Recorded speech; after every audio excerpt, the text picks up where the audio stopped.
We have the JIVINITI Coalition and some special guests here with us today to ask Vice President-Elect Kamala Harris to take the 31-day vegan challenge for January 2021 and pivot to a plant-based economy. Let's get right to it. Nivi Jaswal, what's this petition campaign all about?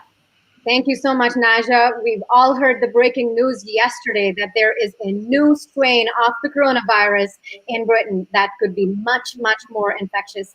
In response, more than 30 countries have banned or restricted travel from the UK. And this morning, US stock futures fell sharply as the 70% more contagious strain of the coronavirus raised concerns about global economic recovery.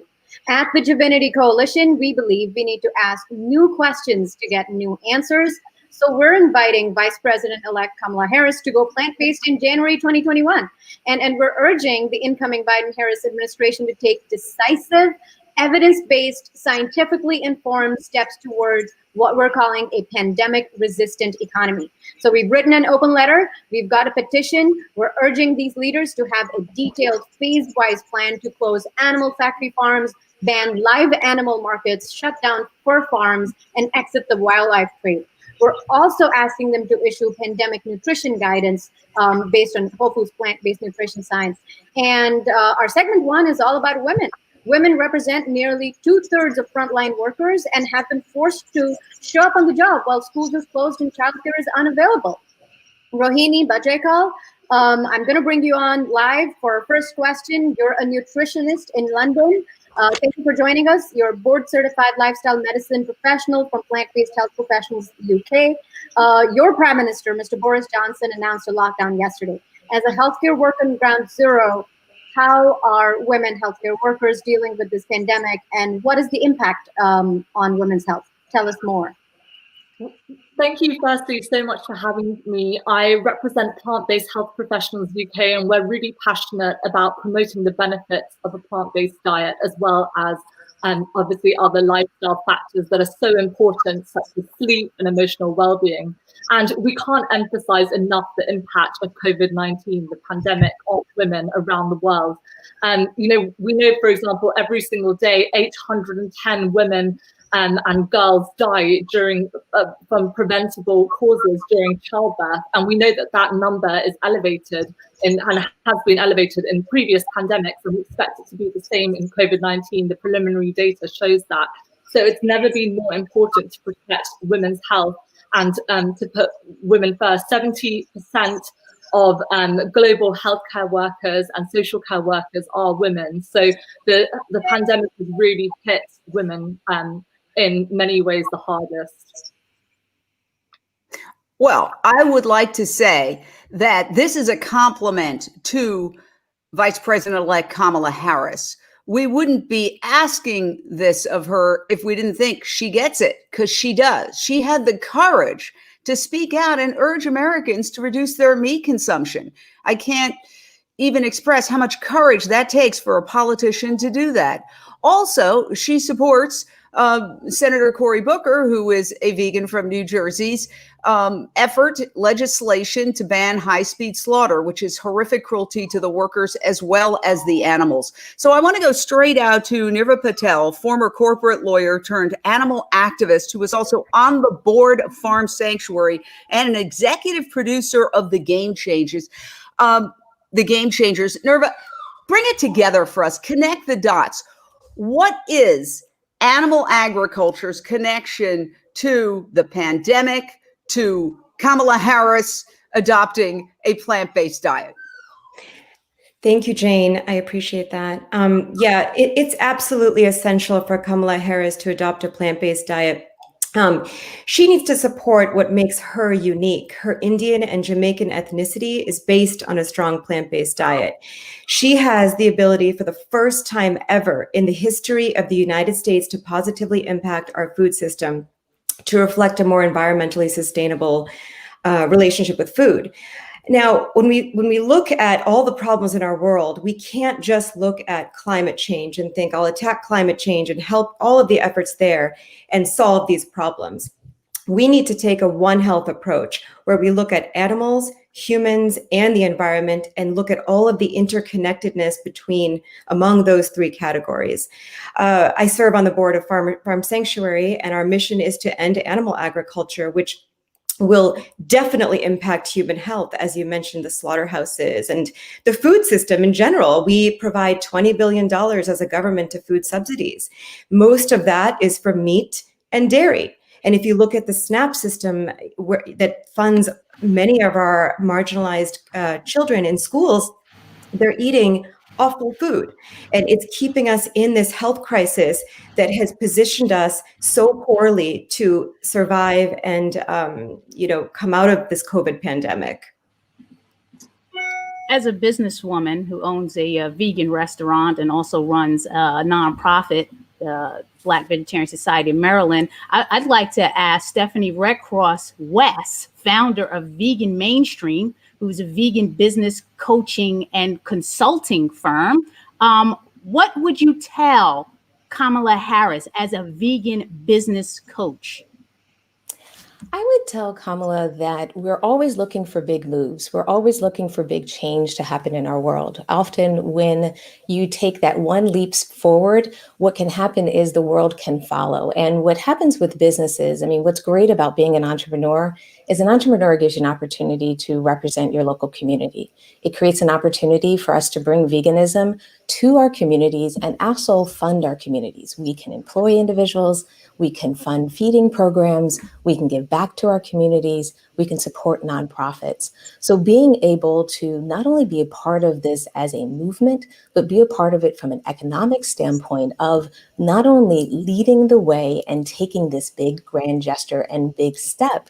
What I believe Kamala Harris kind of represents, not just for me, but others out there, is seeing that representation. Often what happens is when you feel unseen, it almost feels like we don't exist. And the reality is in the US, in 2019, women of color have started about 89% of the businesses. So we are here, we're starting businesses. And by having someone like a leader like Kamala Harris not only represent us, but start to make those kind of moves out in the world that people can see, people can start to see that not only are we here as African Americans, as women, and even from my perspective as entrepreneurs, but also allow us as entrepreneurs to do more in our communities, empower us to do more, offer additional funding that we can use in our communities. Because the more we bring veganism, I believe, back to our local communities, the more we can create lasting change. And I believe a lot of that starts with having amazing leaders drive not only a challenge to the status quo, but start to look at the world differently. And I believe that Kamala Harris allows all of us to do that. Thank you. And speaking of leadership, what happens in the United States, despite what may have happened over the past few years, still pushes the world in a certain direction. So we are talking about a global issue because climate change is a global problem. World hunger is a global problem. I want to ask this question of Julie Wayne, economist and American environmentalist who's living in France, but who founded a nonprofit in India. The power of Kamala Harris, who has Indian roots, going plant-based would reverberate across India, even though people like to think of India as a vegetarian nation. Actually, the consumption of dairy in India is truly a crisis. Can you address all that? And unmute. Go ahead. There we go. I unmuted and then I muted myself. Yeah, thank you very much for that question. Working in India, it's true that it's a very... Oh, you muted yourself again. Unmute. There you go. You're unmuted now. Continue. It's so strange. Continue. No, it's muting. I guess we're having... I'll tell you what. There we go. I think that's okay. Don't touch it. There you go. Okay. My computer's doing strange things. So anyway, you're absolutely right. There's a very, very specific problem in India. I would say a specificity in India, and that is dairy. That is the relationship with the cow. And it's spiritual, it's religious, it's historical, it's economic. And the government is definitely pushing this. The government has all of these women's empowerment programs in India, and they're pushing the dairy industry. The great majority of the dairy industry is in the informal sector. And of that, about 71% of the people who work in the dairy industry are women. So women are actually, it's actually quite sordid, because women are the ones who end up, inseminating cows and milking cows and separating the babies from their mothers and feeding this food that is absolutely not designed for them or for their families, to their families. And, we're seeing all of these chronic diseases that are skyrocketing. So it is a definite problem, all of animal agriculture. Our group is a vegan environmental agriculture. So we are trying to really connect the dots between people's health, planetary health, the environmental breakdown that we're seeing before our very eyes in India. Mm-hmm. Thank you so much for that. And this is such an important topic because right now there is huge blowback against the choice of Tom Vilsack for Agriculture Secretary. He has huge connections to big meat, big ag, and many people are saying this is really a giant leap in the wrong direction. It's really backing up corporate meat and big food, big pharma, and really throwing the small farmers under the bus. So right now, I would like to open it up to everybody. We are going to go do a roundtable and ask each woman, and these are incredible, powerful leaders globally. We have a global panel today to look into the camera, say who they are and their title, and give themselves their credibility, and then speak directly to Kamala Harris and urge her to go plant-based and why. So we're going to start with the inimitable Naijha Wright-Brown. Take it away, Naijha. Thank you, Jane. Vice President-Elect Kamala Harris, the Divinity Coalition, Sharon India, Black Vegetarian Society of Maryland, and Default Veg have curated a culturally relevant plant-powered Kamala recipe collection to inspire you to go vegan for the month of January 2021. Accept our invitation. Go plant-based in an effort to heal chronic illness, end systemic racism, address world hunger, reverse climate change, battle the COVID-19 pandemic and future pandemics, lead by example, and show the country that plant-based nutrition is now more than ever the American way. All right. Nivi, take it away, and please look into the camera, not at your own reflection. Unmute. Yes. Okay. Thank you so much, Jane. I, Nivi Jaswal, president of the Versa Foundation and founder of the JIVINITI Coalition, want you, Vice President-Elect Kamala Harris, to go plant-based for the planet. This is not about politics. It is about policy. It is about pandemic response. It's about preventing future pandemics. And above all else, it is about planetary health. We invite you to use your power and influence to do right by our only home there ever was, that is Mother Earth. And to everybody who's watching, sign the petition. And next, I want to invite Salina Shah. Salina, please tell us why you want Kamala Harris to go vegan, and also what's it like being a senior executive who is an ethical vegan in corporate America? We want to know. We want to hear from you. Thank you. So yes, I mean, so employers across America, will look to leadership, and that's why it's so important for Kamala Harris to go vegan. Employers are unaware of the challenges with being vegan in the workplace. And, while there's a big focus on diversity and inclusion initiatives, dietary inclusion and equity is not yet on the radar. So it's very important for, I would like to ask Kamala Harris, as a corporate executive and founder and CEO of Ahimsa Consulting, Kamala Harris, VP elect, to please go vegan, because it's important to demonstrate a willingness to be curious, to evolve, to learn, and to set a powerful, credible example for individuals and corporations alike to do the same. Well said. Shall we go to Stephanie Redcross? Yes, thank you so much. So As Stephanie Redcross-West, founder of Vegan Mainstream, I really want Vice President-Elect Kamala Harris to go vegan because I really believe that the world needs to continue to see things that have never been done before.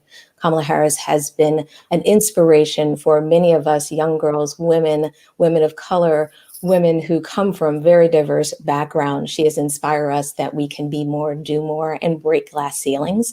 And I believe that our request to Kamala Harris is an opportunity for us to continue to see that many of the world's problems, whether it's poverty, whether it's hunger, whether it's climate change, animal cruelty, and really even some of the things we're seeing around the health crisis, a lot of that can change if we reimagine the status quo. So with Kamala Harris going vegan, I believe that's one of our first steps in that direction. So I really would love to invite her to go vegan, and let's start that process and continue that way of changing the world and showing people that we can do things new. Wonderful. Rohini Bajekal. What's your message for Kamala Harris? Who are you? What's your title and your message? So hi, I'm Rohini Bajekal, and I'm a nutritionist at Plant-Based Health Professionals UK. Vice President-Elect Kamala Harris, I ask you to go plant-based for communities of color. We know that a plant-based diet is one of the healthiest choices you can make, and it can seriously reduce your risk, as well as put in remission some of the most chronic diseases, some of the biggest killers in modern day America, as well as all over the world, such as type 2 diabetes and heart disease. And we know that communities of color, particularly people all over the world and in these communities, are at higher risk of these chronic diseases. So by leading by example and by adopting a plant-based, we'll send a really well powerful said. message. All right, we're going to move on to Nirva Patel. Nirva, take it away. Hi, Kamala. I'm Nirva Patel. I live in Boston. I'm an animal activist, attorney, plant-based film producer, and animal rights researcher.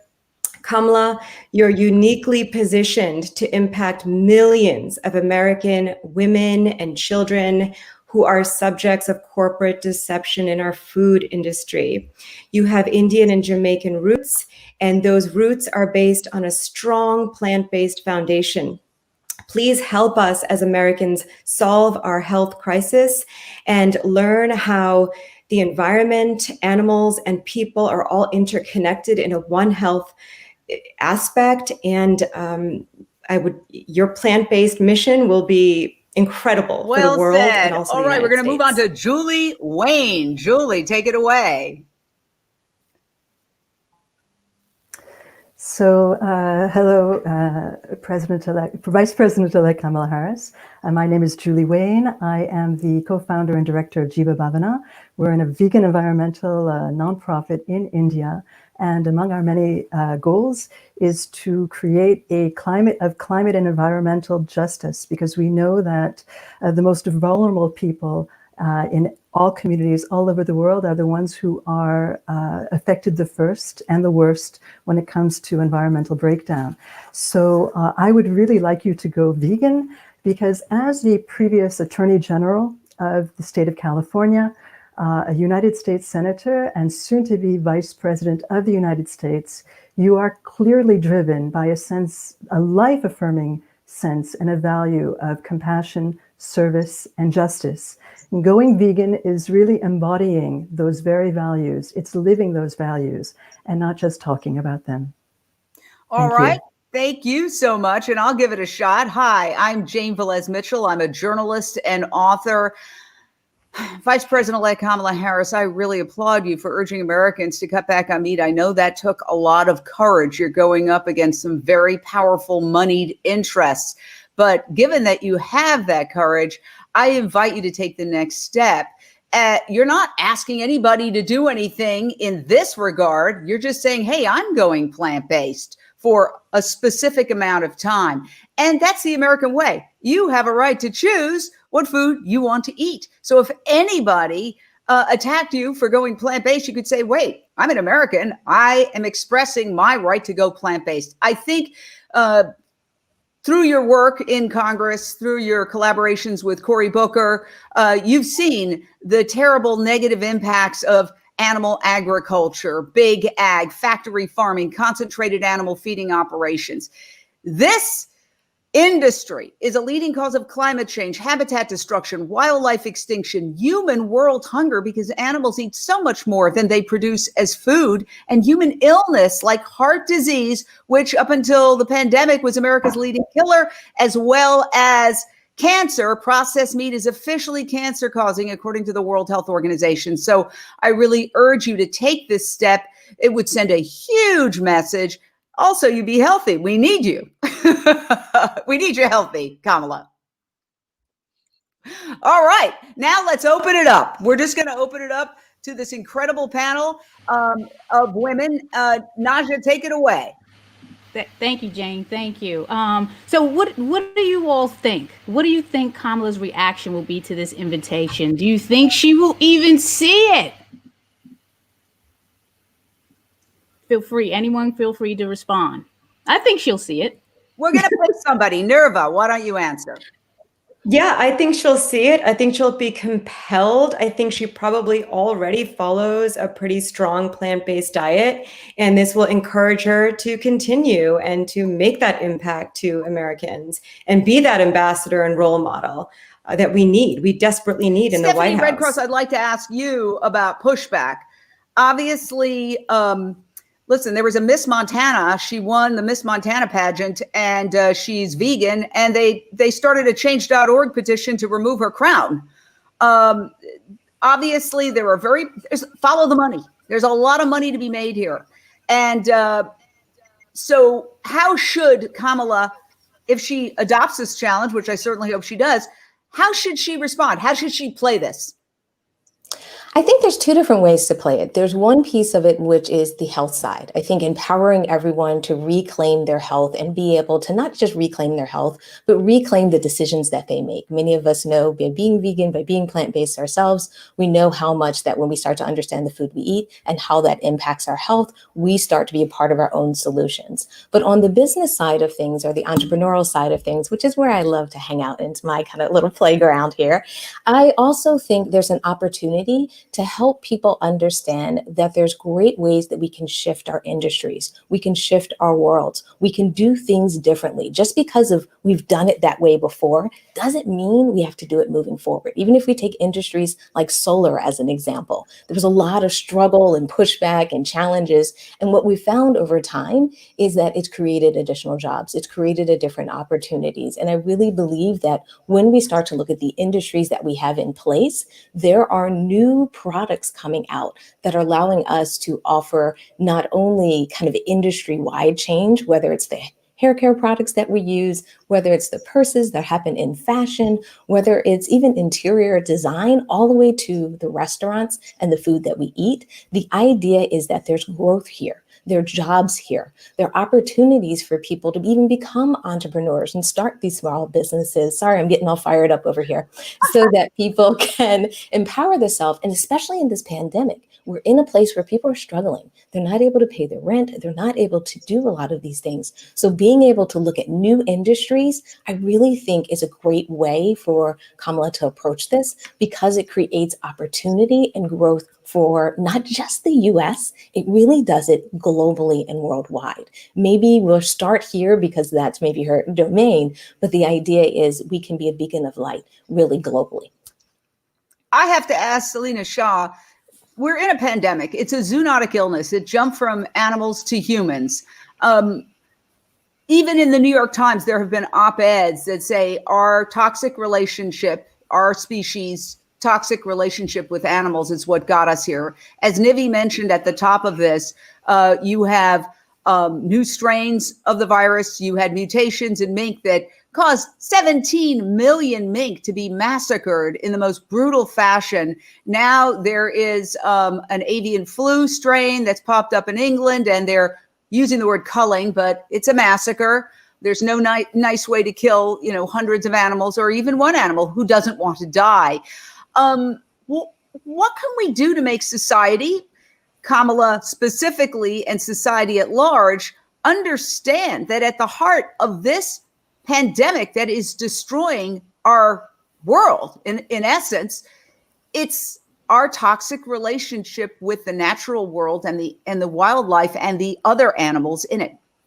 You know, interestingly enough, I think that, I mean, there's two things here. I think obviously there's the power of example that Kamala Harris can set, but there's also the future generation, right? If you look to the future generations, you see that millennials, 15% of millennials follow a plant-based diet all the time. They've already made the connection. They know the connection between animals, animal ag environments. If you look at college campuses across the country at the dining halls, there are a huge, vast array of plant-based options that are available. And so that's Gen Z. Gen Z is accustomed to having all these plant-based options. And so I think that if you think about the future of the country and the future generations, it gets a lot easier to have the confidence and take and go to this next step of pushing the country forward towards a more plant-based economy. Nivi, you made this all happen along with Naijha Wright-Brown, a force of nature. And I want to ask you why you felt compelled to do this and what the big picture is. We are all women. The meat and dairy industry at its heart is the violation of the female reproductive system. As I like to say, none of these animals are making love on these factory farms. The industry term is rape rack. Your thoughts? Yeah, so you're right. You know, it's here's the thing, Jane. You know, when we live a certain way, it becomes part of our vocabulary, right? What has become part of our vocabulary then seeps into our belief system. It seeps into our religion. It seeps into our, you know, practices of faith and so on and, you know, so forth. And what has happened is we actually come to accept it. We don't question it. So in fact, you know, the other day I was talking to somebody and they said, women have a maternal instinct and therefore they're better suited to go work in the dairy farming industry. Oh my goodness. So really what we're doing is exploiting the female of one species and using her for in service of exploitation of the female of another species. And that is exactly what it is. And people are not making that connection. Some people are, and then some people are not. And what we really want through the JIVINITI Coalition, and because this is a women-led coalition for that very reason, is for people of power, people in positions of influence, such as, you know, Kamala Harris. And then, you know, here's the other thing I would say. This is not necessarily a political thing. I don't want to make this into a political thing. This is a, you know, not a partisan issue. This is a, you know, this is a planetary health issue. Yes, to wit, Tom Vilsack was chosen as the next agriculture secretary. Right. And choice you could possibly make. I'm going out on a limb. Yeah. And so there's a different choice that we need to make out here, right? We are, if we're talking about during the acceptance speeches on November 7th, there were words that were used, which is evidence-based. We're going to unify. We're going to have science. We're going to have all of those things. Evidence-based nutrition science is and only is whole foods, plant-based nutrition. Evidence-based medical science tells us that this pandemic that we're surrounded by came from animals. And it's not just one, you know, one single live animal market in China. We have those around us. You know, it doesn't matter whether you're in the so-called first world or in the so-called other world, it's everywhere. So as long as we are challenging our own vocabulary, we are coming face to face, embracing, you know, our own ideas around carnism and speciesism, we will make a difference. And it starts with women, because we are the worst impacted in this pandemic, and also the females of other sentient species are the worst impacted. And if women don't help other women, I don't know who will, and which is why Kamala Harris needs to go plant-based. Nirva, I want to ask you, Michelle Obama, when she entered the White House with Barack Obama, started a garden on the grounds. She was talking about getting kids to eat fruits and vegetables. Somehow they changed it to "Let's move." Yes. What do you expect if Kamala adopts our invitation to go plant-based? What do you expect the blowback to be from big meat? Yeah, you know, I think one of the main things Kamala has to do if she adopts a plant-based environment in the White House is to show that it is not expensive to be plant-based. You don't have to buy organic, expensive Beyond Meat burgers. It is the cheapest diet.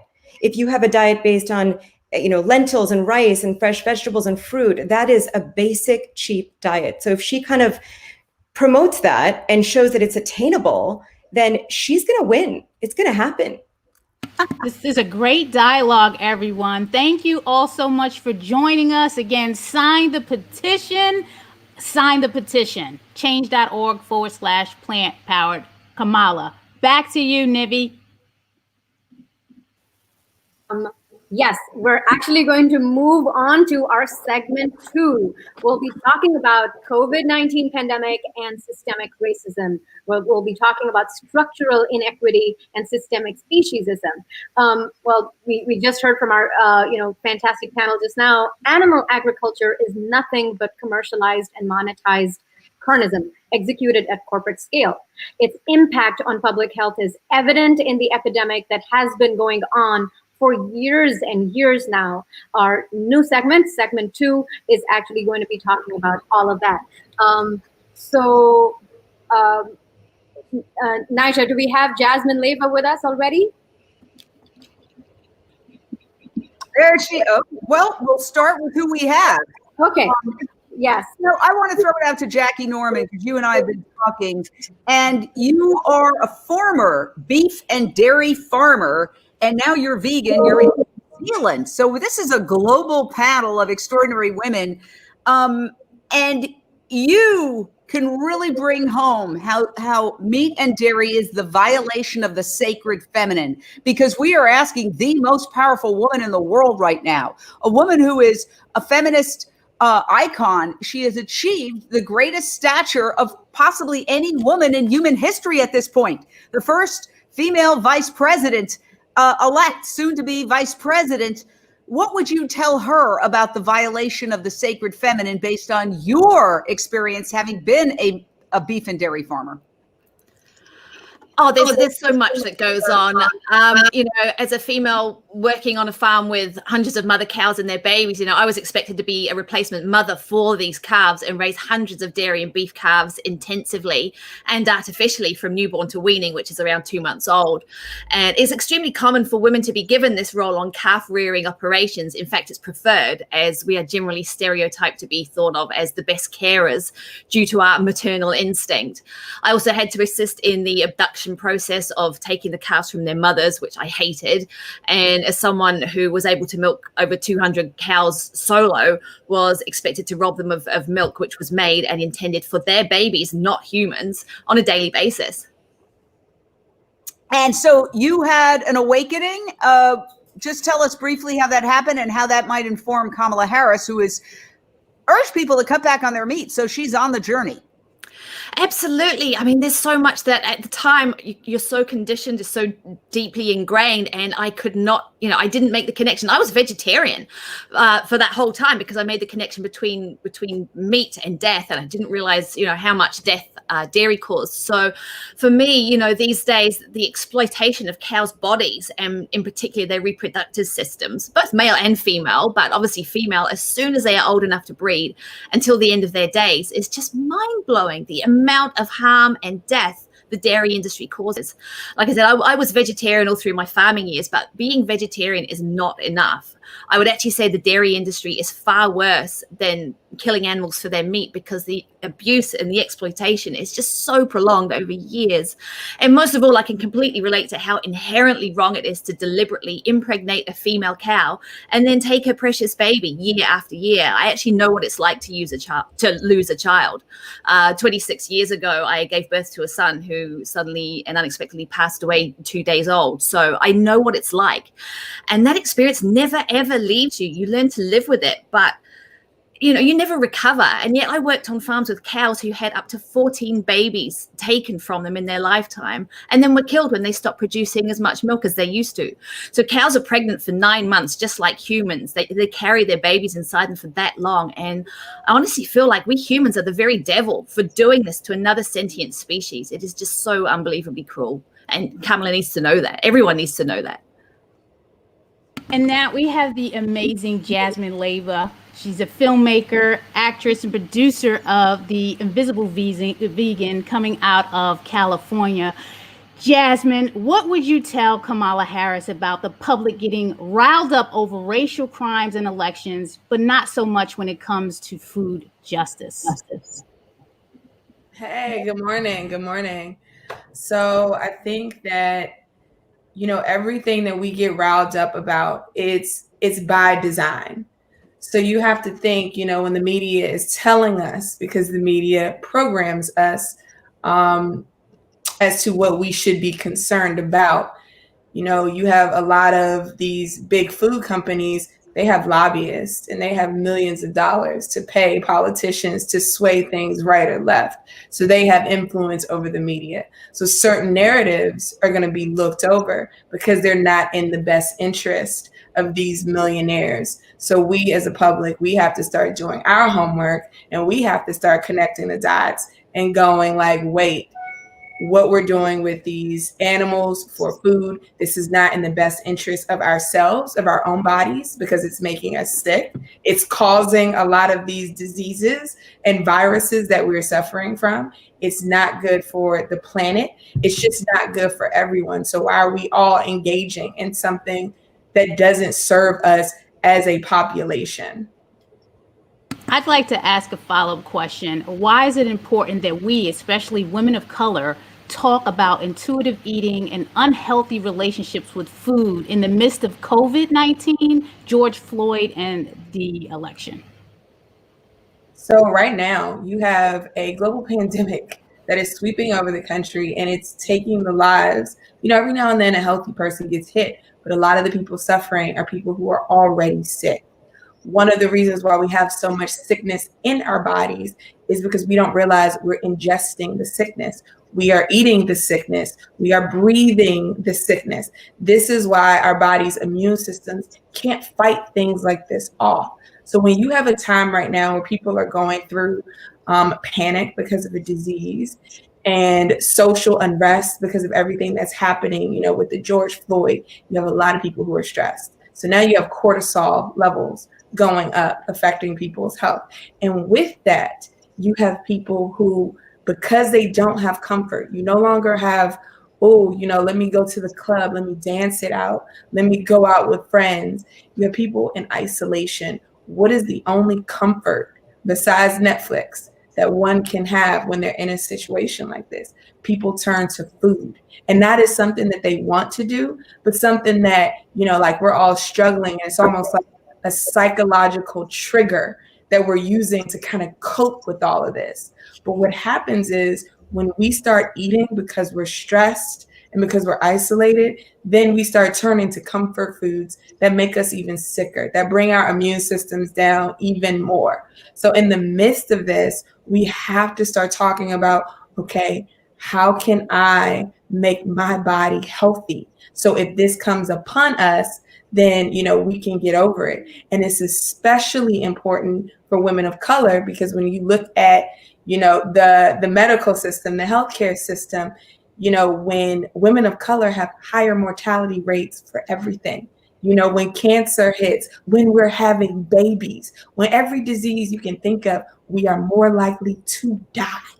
So when you know that, you have to be more adamant about protecting yourself, because the government, the people that have these statistics that say you are more likely to die when you get sick, they are doing nothing about it. So we have to do something about it. We have to be intuitive about the way that we live, and that includes the way that we eat.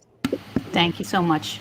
And Jasmine, thank you so much. Those are very powerful words, especially, when we know the statistics are out there, as you mentioned, that women of color, persons of color are disproportionately impacted, not just, during the pandemic, but also with the ongoing epidemics of, chronic illness and other things. I'm going to now call on to Angelicia Simmons.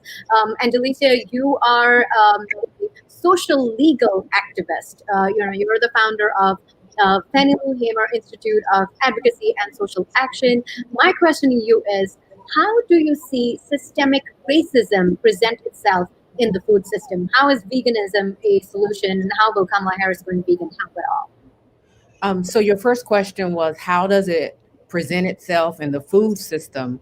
We have to look at even the food pyramid and what it requires and what it suggests that the average American should take in. And when we look at that food pyramid, we see dairy being a part of it. And when we see that, and knowing that women of color, Black and brown people, are normally lactose intolerant. And so we find that even that does not even include what would help us. And so it presents itself there. It also presents itself there because of the policies that are either made or not made.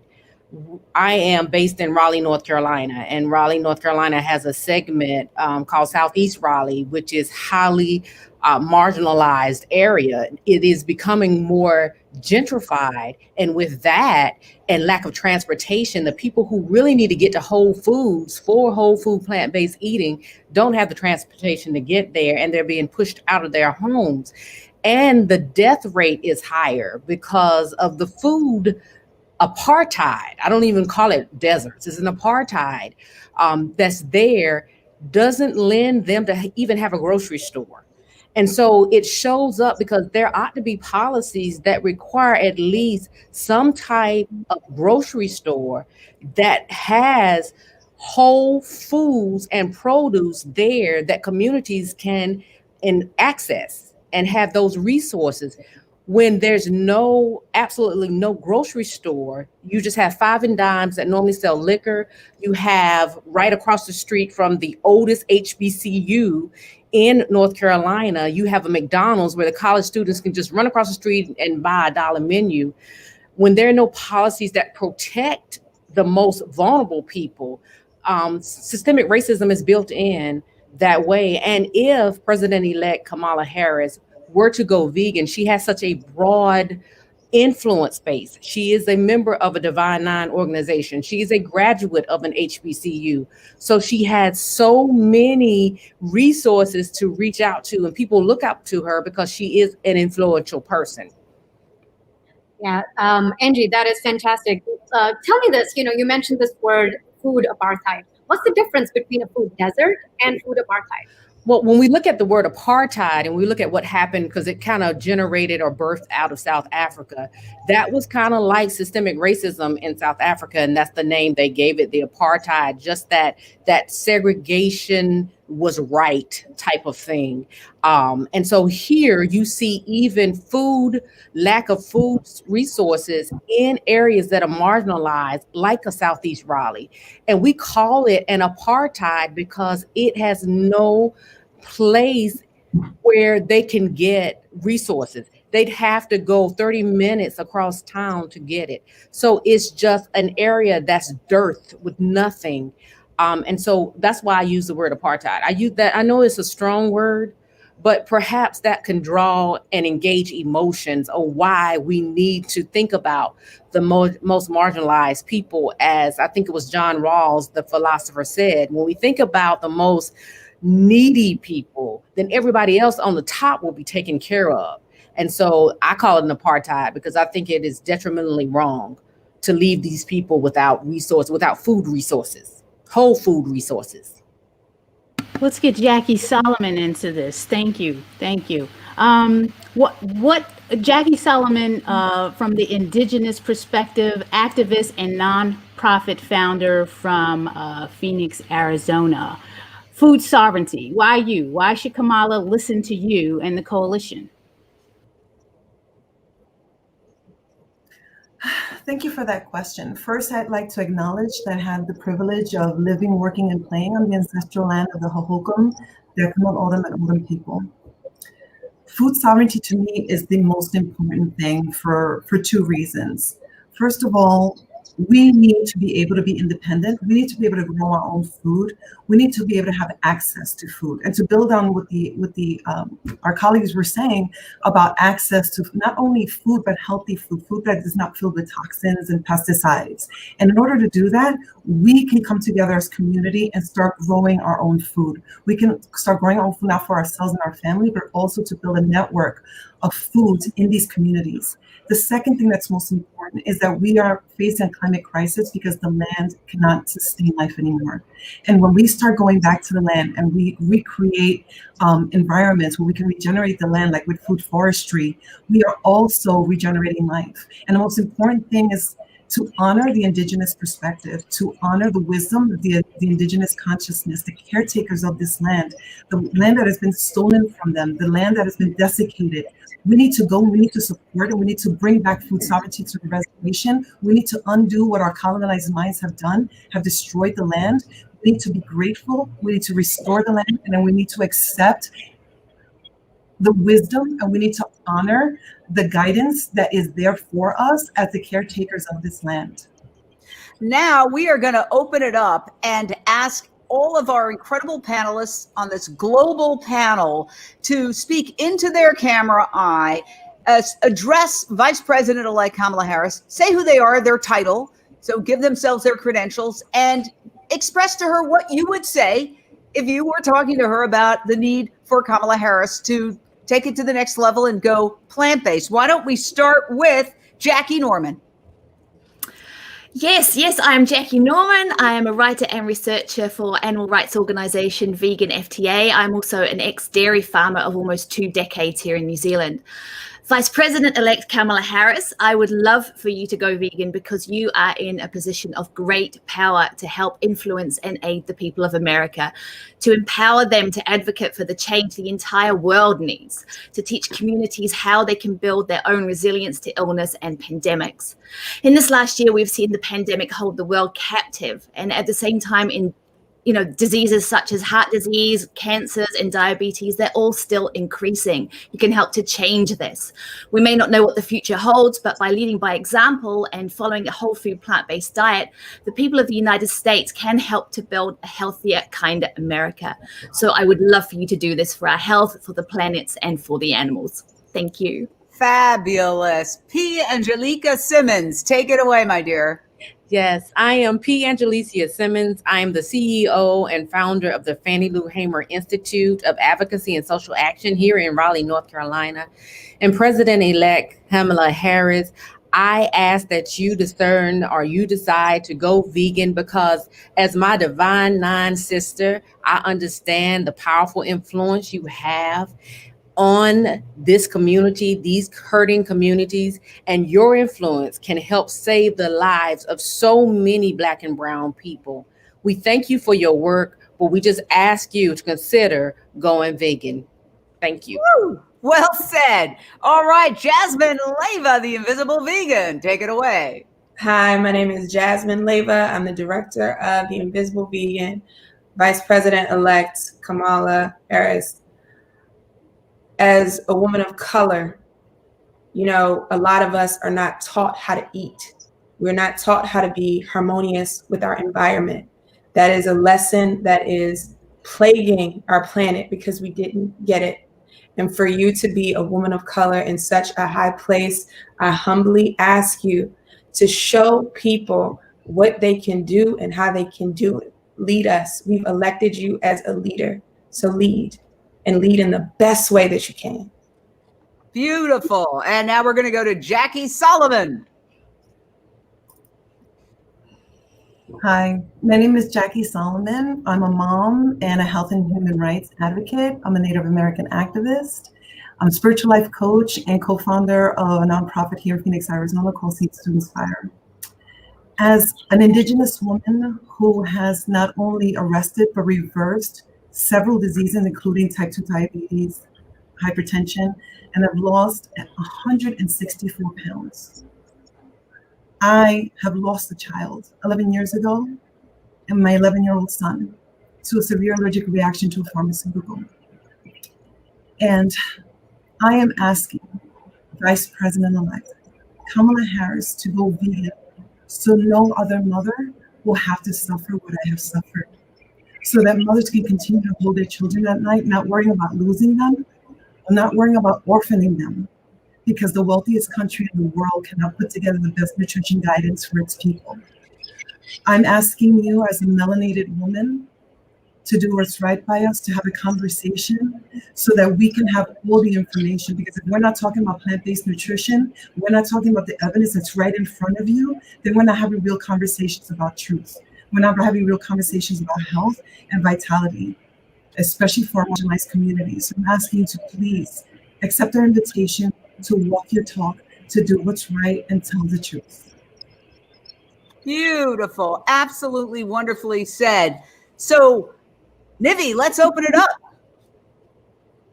Yes, absolutely. Let's talk about these topics that are so pertinent and are in front of us at this point. So my question to all the panelists is, what is the one big reason why you want to request all our viewers today to be signing this petition? So, whoever wants to take a go at it, why is it important to sign this petition and have their say?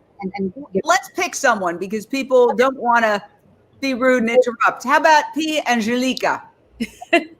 Thank you. How did I know that I was going to be the one called on? Well, mainly because it gives people the power to live. So by signing this document, that even if they are not absolutely 100% plant-based yet, it puts on them the burden to consider the importance of going plant-based, having a plant-based diet.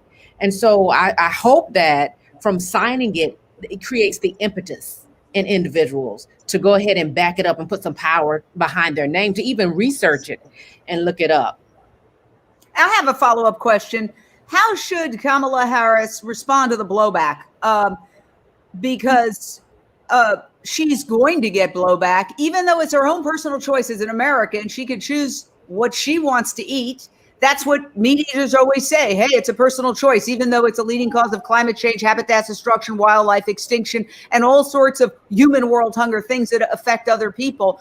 How would you suggest that she handle it if people start saying, listen, during the campaign, she urged Americans to cut back on their meat consumption, and she was accused of trying to take away people's burgers. So how do you think she should handle it? Is that for me? Yeah.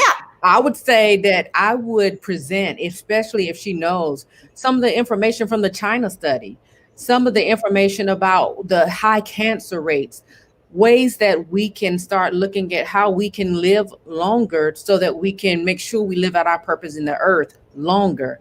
And I think those statistics are there.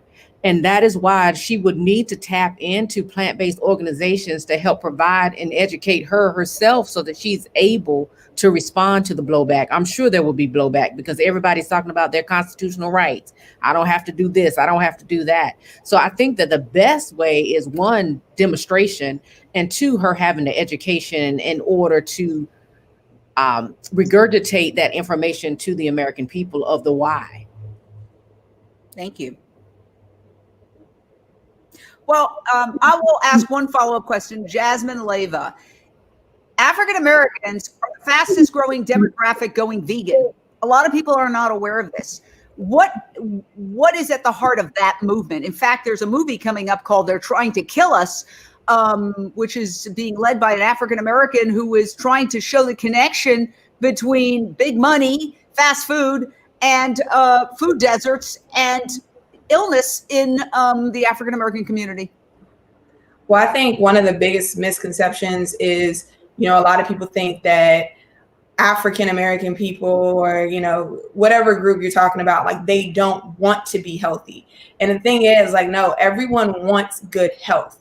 So you have a lot of people, people of color who are suffering from certain diseases. Even myself, like, I was suffering from certain health ailments. And then I tried plant-based eating because I saw other people of color doing it. So it's like, oh, okay, this is for me. This isn't just an elitist thing, a white thing, a Hollywood thing. It's actually embracing me. And when I tried it, I was like, wow, a lot of these health things that I'm suffering from started clearing up. So then that's how I became interested. So I think that's kind of what's happening on an individual level to a lot of people in our communities. And if I can piggyback off of the other question that you asked, I think now for Kamala, Vice President-Elect Kamala Harris, it's difficult because when you are a leader You know, in this country, a lot of leaders are trying to please the people. And while you have to do that to some extent, like one of the reasons why my mother was such a great mother is because she didn't let me do everything I wanted to do. She had to make decisions as a leader, and she had to do what's best for me. So I think with Vice President-Elect Kamala Harris, she needs to kind of take that stance, that motherly stance, where it's like, okay, America, I love you, and I have to do what's best for you. And that might mean not indulging in all of these things that you want to do that aren't the greatest for you and the planet that you live on. Well said. I'd like, oh, go ahead. I was just going to, do my little sell on the recipe collection we have here. Vice President-Elect Kamala Harris. My name is Naijha Wright-Brown, co-owner of the Land of Kush Vegan Soul Bistro in Baltimore, executive director of the Black Vegetarian Society of Maryland, the JIVINITI Coalition, Sharon, India, Black Vegetarian Society of Maryland, and Default Veg have curated a culturally relevant Plant Power Kamala recipe collection to inspire you to go vegan for the month of January 2021. Please accept our invitation. Go plant-based in an effort to heal chronic illness, end systemic racism, address world hunger, reverse climate change, battle the COVID-19 pandemic and future pandemics. Lead by example and show the country that plant-based nutrition is now more than ever the American way. Thank you. Yeah, and let me actually take it off from there. Naijha, well said, and thank you so much for the shout out, for the recipe collection. The big reason why this is an awesome recipe collection, I urge absolutely all of you, everyone who's viewing this, go check it out. We'll have to link it out as well, is because we've curated it especially to reflect both the ancestral roots of Vice President-Elect Kamala Harris.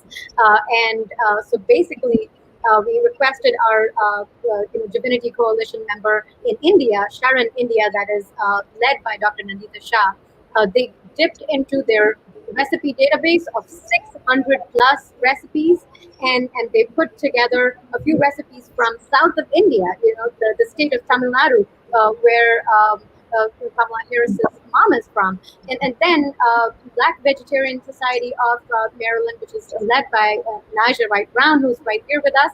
They also put together some vegan soul food recipes. So we're basically trying to say out here, we're honoring your ancestral traditions, Vice President-Elect Kamala Harris. We seek that you honor the ancestral diet of all humans in the United States as well as the rest of the world, because human beings are meant from a DNA standpoint, from a metabolic standpoint, to eat a whole foods plant-based diet. So we're seeking that you honor it, and we're inviting you to go vegan and sign that petition, because that is the most important way you can have say in ensuring your voice is heard. And I wanted to just ask a question of Jacque Salomon. Jackie, the indigenous diet was 99.9% plant-based.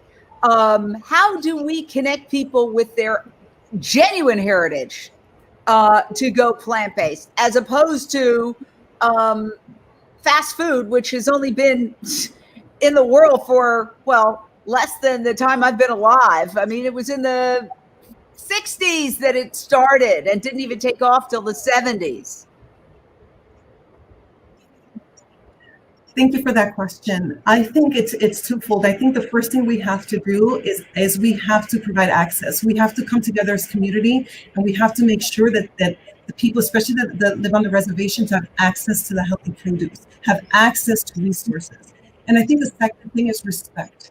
I think we need to stop challenging tradition, challenging culture. I think we need to speak truth. I think we need to maintain the conversation on health and restoring the land. I think we need to talk about not get lost in those red herrings of, well, are we challenging culture? Are we challenging tradition and ancestry?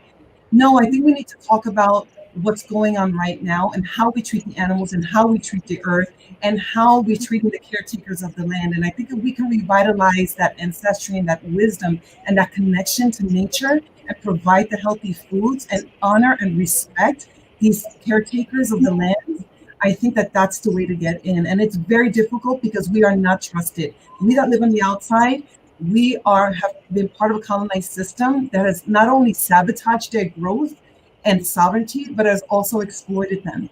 So we also need to remember that, respect, and provide resources and access, and show up in a way that we're here to help you be your best. We don't have answers. We have opportunities to support you in becoming your best. Wow. Thank you so much for joining us, everyone. This has been an engaging conversation. Please sign the petition. We got to move on to our next topic. Nivi, back to you.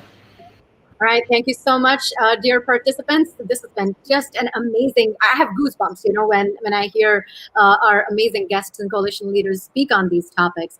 Moving on to segment 3, we're focusing on, of course, the COVID-19 pandemic and evidence-based medical science. We have a power panel put together with Dr. Aysha Akhtar, with Gwenna, with Meryl Fury, and we'll soon have Dr. Ruby Lincoln on as well.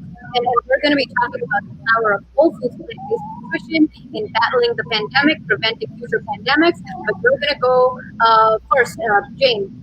Your question, Dr. Akhtar. My question is to Dr. Aysha Akhtar. And I have to say, we've had a powerhouse women's panel, but when it comes to degrees, you win.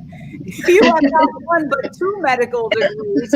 You also have a master's in public health, and you were formerly way up there with the U.S. Public Health Service. So it's an honor to have you. Let's connect the dots between animal agriculture and the pandemics. And we know that there's now an outbreak of avian flu in England. We had heard about an outbreak of swine flu in China. And obviously, we're in the midst of a pandemic that jumped from animals to humans. It's a zoonotic illness. While there's some debate about exactly where it started, there is no debate about the fact that it is a zoonotic illness. Why is that so important to this conversation about diet, doctor? Well, we're it's typical with public health agencies. All our effort really has been on trying to stop this pandemic from getting even worse, which is understandable to some degree, but there's still been very little effort to really focus on how to prevent the next pandemic. And unfortunately, we are probably going to see pandemics rise at a faster and faster rate. And that is really ultimately due to human behavior.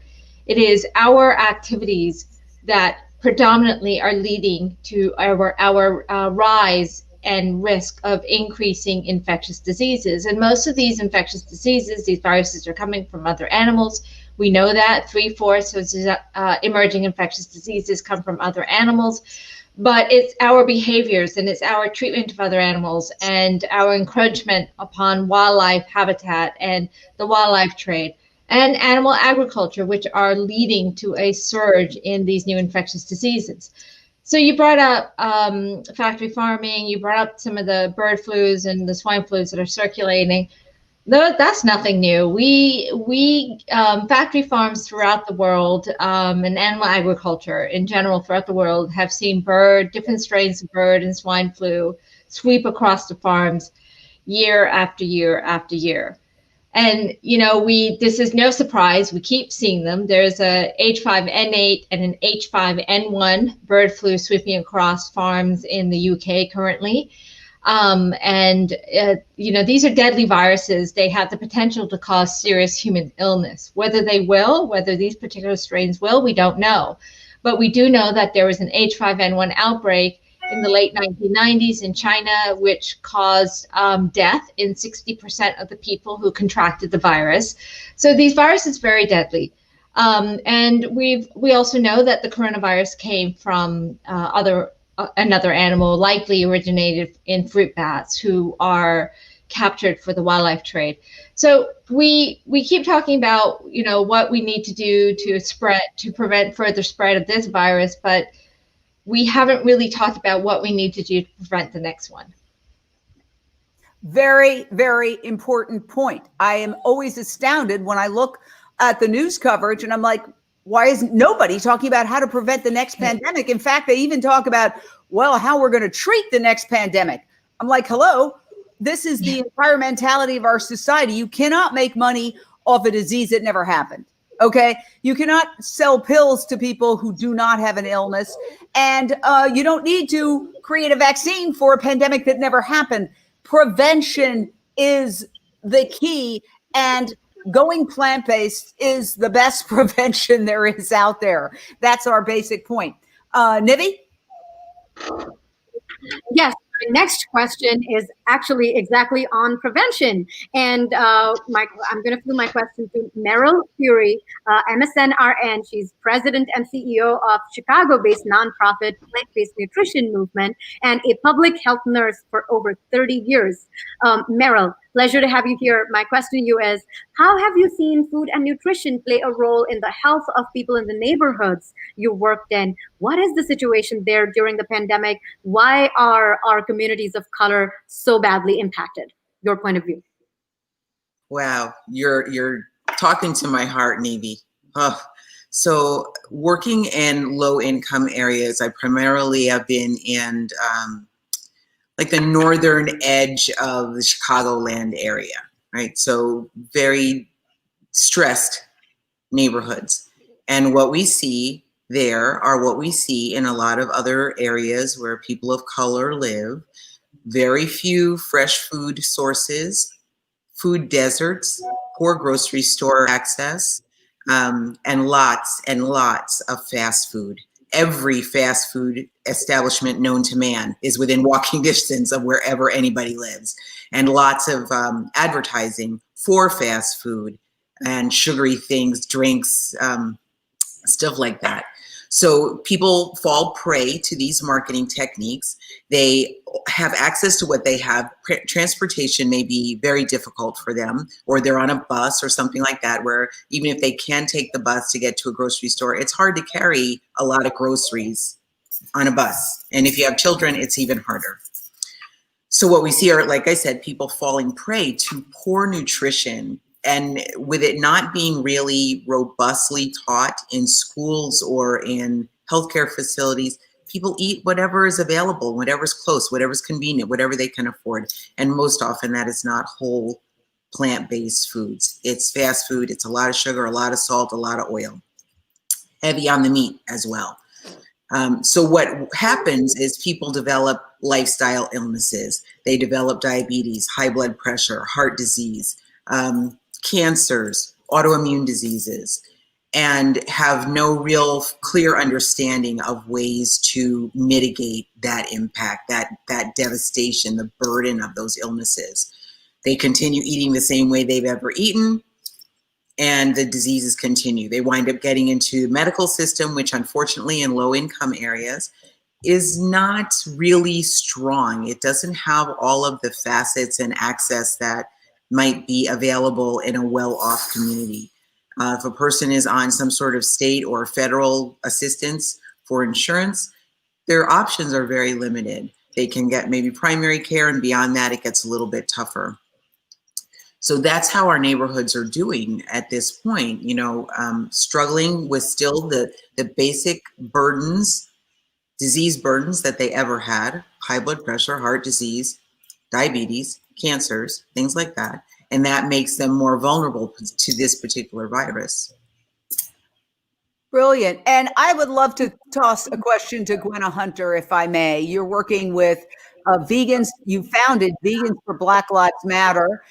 You are working with the Black Lives Matter groups and really introducing whole food, plant-based cooking recipes. Tell us about that, because that's so powerful. And what kind of reaction have you received, Gwenna? Thank you so much, Jane. And yes, I'm currently working with Black Lives Matter Los Angeles. We provide them with once a month with a huge, I would probably say maybe 25 to 30 pounds of fresh, organic, and locally grown produce.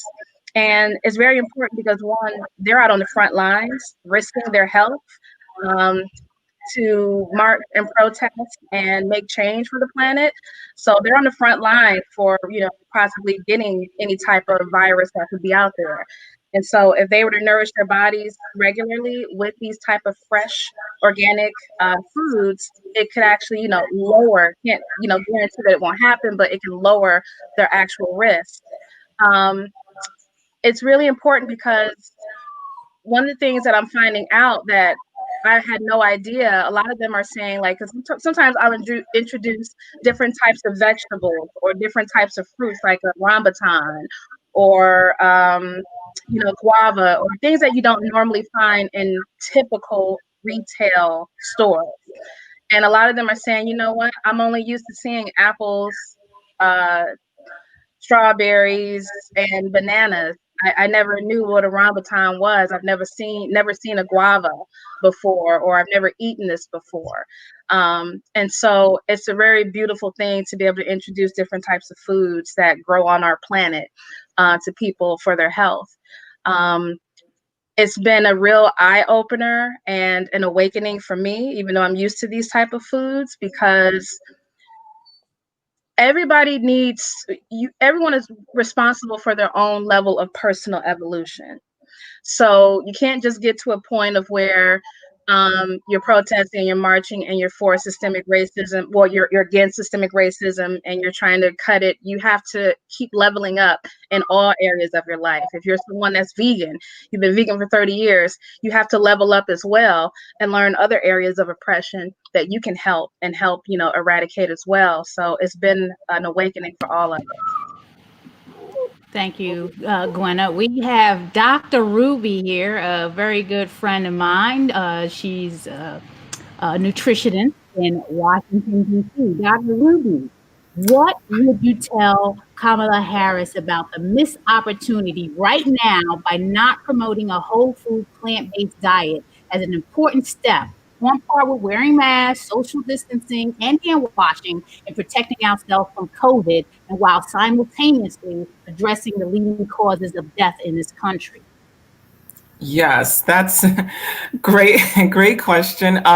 This has been on my heart for a long time. And since the pandemic began, I started really emphasizing what you can do besides the things that they've been telling us is to boost our own immune systems so that we can handle whatever comes our way. But also at the same time, we are addressing those things that make this virus so much more deadly: the diabetes, the heart disease, the kidney failure, all of those things that people are living with, that we could be really making entirely huge impacts toward the health, especially of African-American people who are, we know have been hit the hardest by this, that we could be not only helping them survive through this pandemic, but helping them survive in day-to-day life by alleviating those conditions so that when things like this come upon us, we're not the hardest hit, that we're able to handle it, and with our own bodies, basically by what we're putting on our plate.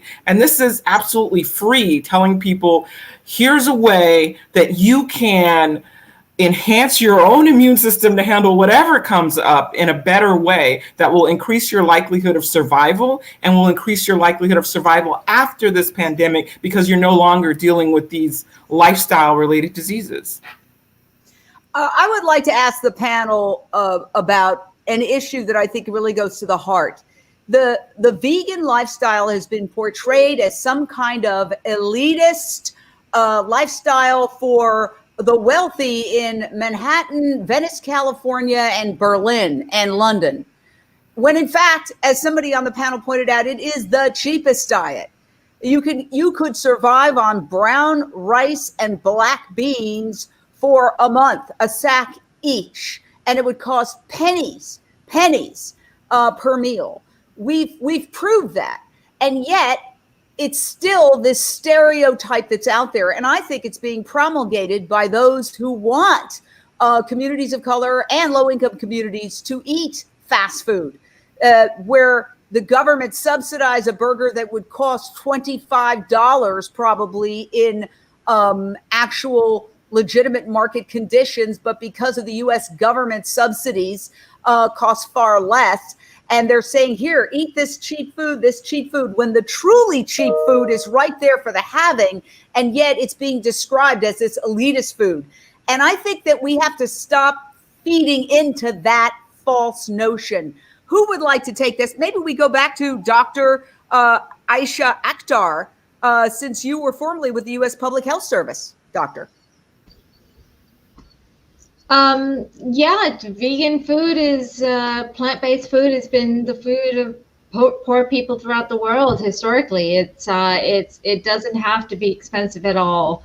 I grew up in large part on lentils and rice. That's sort of the basic diet of most Indians and Pakistanis. So it absolutely does not need to be expensive.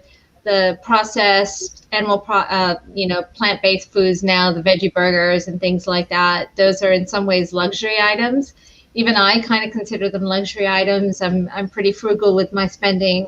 So yeah, you can have an incredibly nutritious, well-rounded, and delicious diet that is very the reason I said that is that we're seeing a lot of news reports about hunger, and then hunger groups are going out and feeding animal products to people when those people are suffering health conditions and the animal products are not good for them. Processed meat, which is what they're often fed, is officially cancer causing, according to the World Health Organization. Additionally, because animals are eating at least 36% of all produce that is produced globally in farms worldwide, and they produce far less as food, meat is the leading cause of world hunger. If we redirected the 97% or let's say 75% of all soy that's fed to farm animals directly to humans, we could obviously go a long way toward ending world hunger. We're living in an upside down world where we're being told that vegan food is expensive and that we need to feed meat to people to end world hunger, when the opposite is true. And I think that it's really important that we start busting those myths that are perpetrated by industry. And I don't know who would like to address that, but I think we can ask that of Dr. Ruby Lathan. Absolutely. I work in these communities all the time, and I get these questions about, well, I can't afford, the exotic things, and I've never heard of that. And I was like, well, the recipes I'm giving you today are things that are made from chickpeas. We could make crab cakes from chickpeas. Okay, that's a 99 cent for a can of chickpeas. We do have to bust that myth. And when people are empowered with this information, I've seen them respond overwhelmingly that it doesn't have to be expensive. Yes, you can survive on, just greens that don't cost a lot. You can buy things in bulk that don't cost a lot. As you mentioned, pennies on the dollar for these meals. When we teach people and give this information in the communities that I work with, they've been extremely receptive in Black vegan communities, saying yes and sharing all of this information. And when they understand that this is not some fringe diet, it's not for everyone else, that it is for us, it's natural for us, then they're receptive. And when they understand that it can help reverse their diabetes, it can help alleviate many of the cancers they're dealing with, they jump on this. The information just isn't being put out there enough in a mass scale like our administrations could be doing. And I am all for that because I've seen it change people's lives overnight, from those in lower income communities all the way up. It's for everyone. And the more they see people like us telling them that, then they're more receptive to believing that. Meryl wanted to jump in. Yes, Meryl, why don't you share? Yeah, sure. So, I think there is some truth to what you were saying, Jane and Dr. Akhtar. There's certainly a whole set and industry built around creating vegan foods. I call them vegan junk foods that are high priced. They're higher ticket items, and our food science and manufacturers are dedicated to getting people to buy those products. I can't be mad at them for that.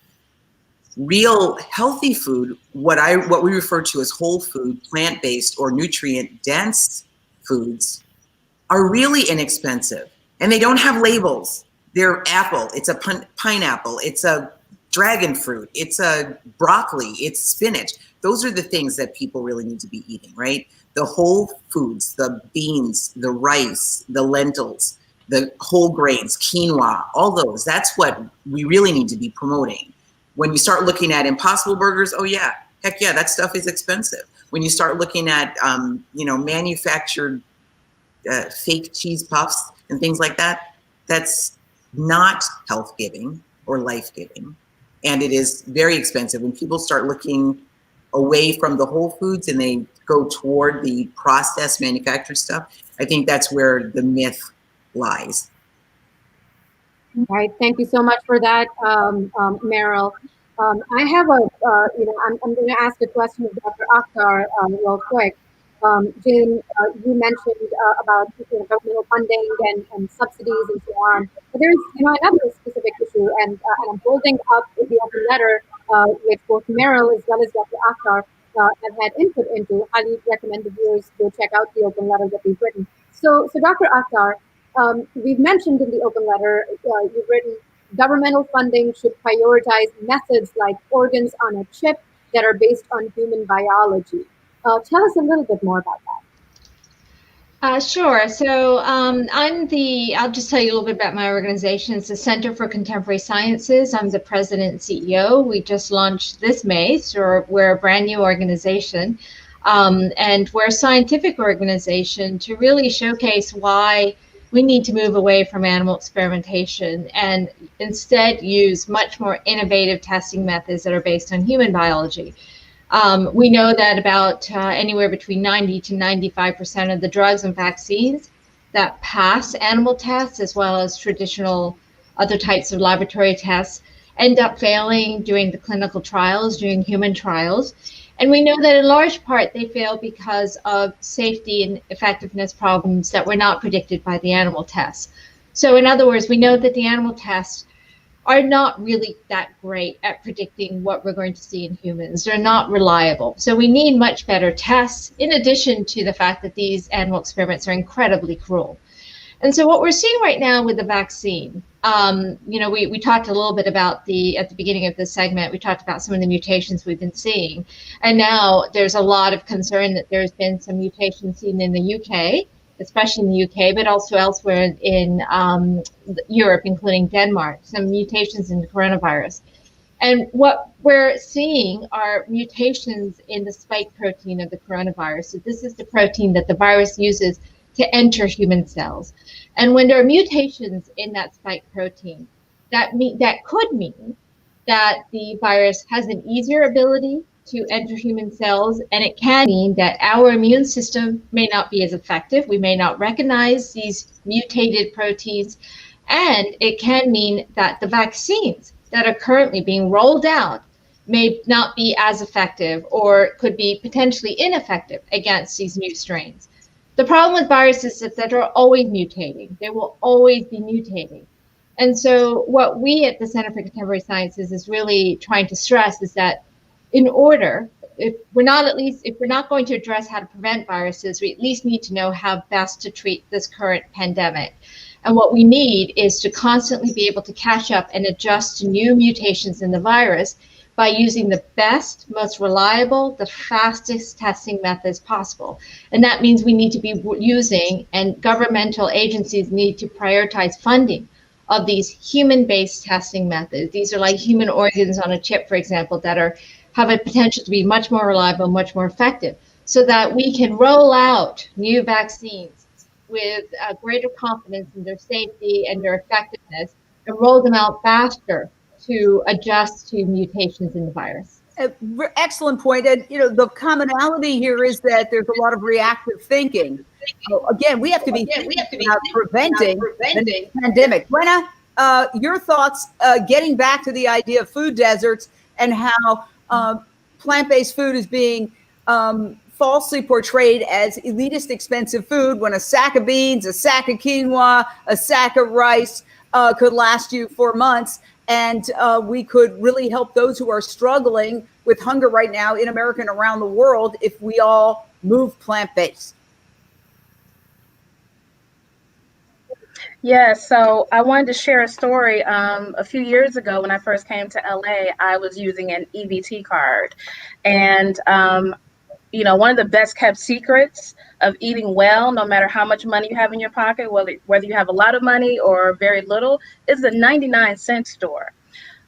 You can go there. I would go there and I would buy a package of mushrooms. I would buy a package of spinach. I would buy pita bread, the little 3-sack of avocados. They have organic basmati and jasmine rice in the 99-cent store. You can get pasta that's organic. You can also get spaghetti noodles that are organic. There's so many amazing things that you can buy and eat well. So it's not like you have to just eat beans or eat something that you really don't want to eat all the time. There's a variety of so many different foods that you can supply your body with in the 99-cent store.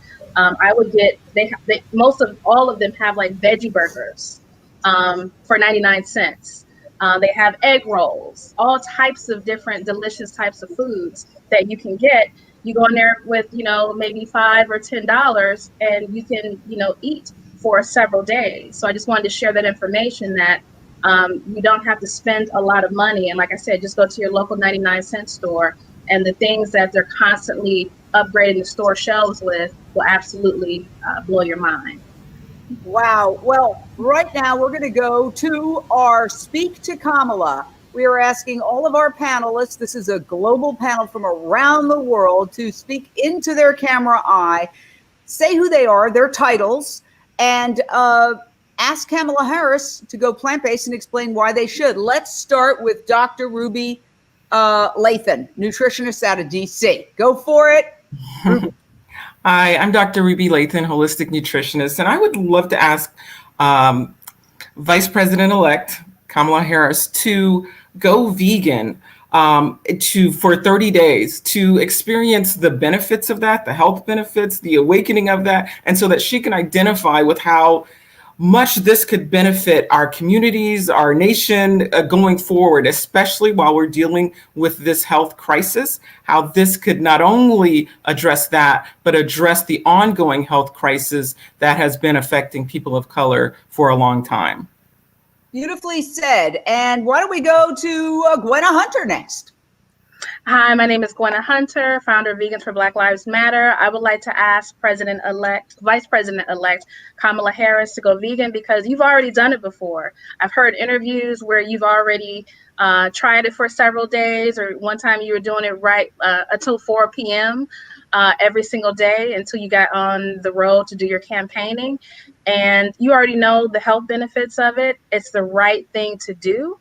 And you're already setting records. You're the first woman of color as the Vice President of the United States of America. Keep going. Be the first one to shift this planet into a new system of how we look at food and how we change our diet. Thank you. Beautifully said. Meryl Fury, take it away.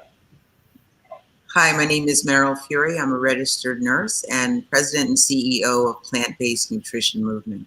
I would like to say to Vice President-Elect Kamala Harris that her deep understanding of the role that nutritious, whole food, plant-based, nutrient-dense eating can do in the role of disease prevention is critical. It could mean the difference in how we handle a pandemic and any other existential threats that we might face.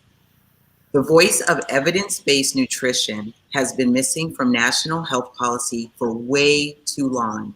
People have lived and died with this knife at their throat.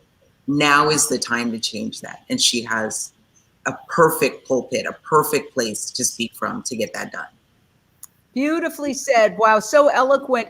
Nivi and Naijha, you put this together. First, while we're just wrapping up, I want to say kudos to you for extraordinary work putting together this global panel. I am so inspired by all the women on this panel. We can change the world, and we are changing the world. And I just want to say thank you. Thank you for making this happen. Naijha, you are a force of nature. And Nivi, you're brilliant. I mean, you're both brilliant. I'm blown away by everything you've put together. So I defer to you now. Naijha and Nivi, take it away. Well, I just want to thank everyone for joining us. It was amazing commentary. And if it wasn't for Jane and the press release, I would have never met Nivi. Nivi, again, yes, we're friends forever now. Thank you so much, Naijha. And thank you, Jane. Without your support, both of your support and brilliance, this wouldn't have happened. And thank you so much, Dr. Akhtar, Dr. Lathan, Meryl, Gwenna, and all the other amazing power-packed women who were here for our event, and also the viewers. The only thing I'm going to say is this is a social justice movement. This is a policy change movement. This is a challenger movement. Each and every woman on this panel, in the coalition and in the world, has the power to be heard, has a right to be heard, has the power to be a challenger brand, because that's what women do best. So come together, sign the petition, read our open letter that we painstakingly put together, and have your say. And I'm hoping that this is a call for not just women leaders, international influencers like Vice President-Elect Kamala Harris, but also a big shout out and a big opportunity for other women leaders like, I don't know, Serena Williams or Meghan Markle or Oprah Winfrey or Beyonce. Doesn't matter which field you're in, it doesn't matter what industry you're working in. If you're a woman and you have a voice, you have a seat at the JIVINITI Coalition table. And I hope that you will reach out. Well, thank you so much to everyone. We're wrapping up this event, and have a great day. Sign the petition. Thank you.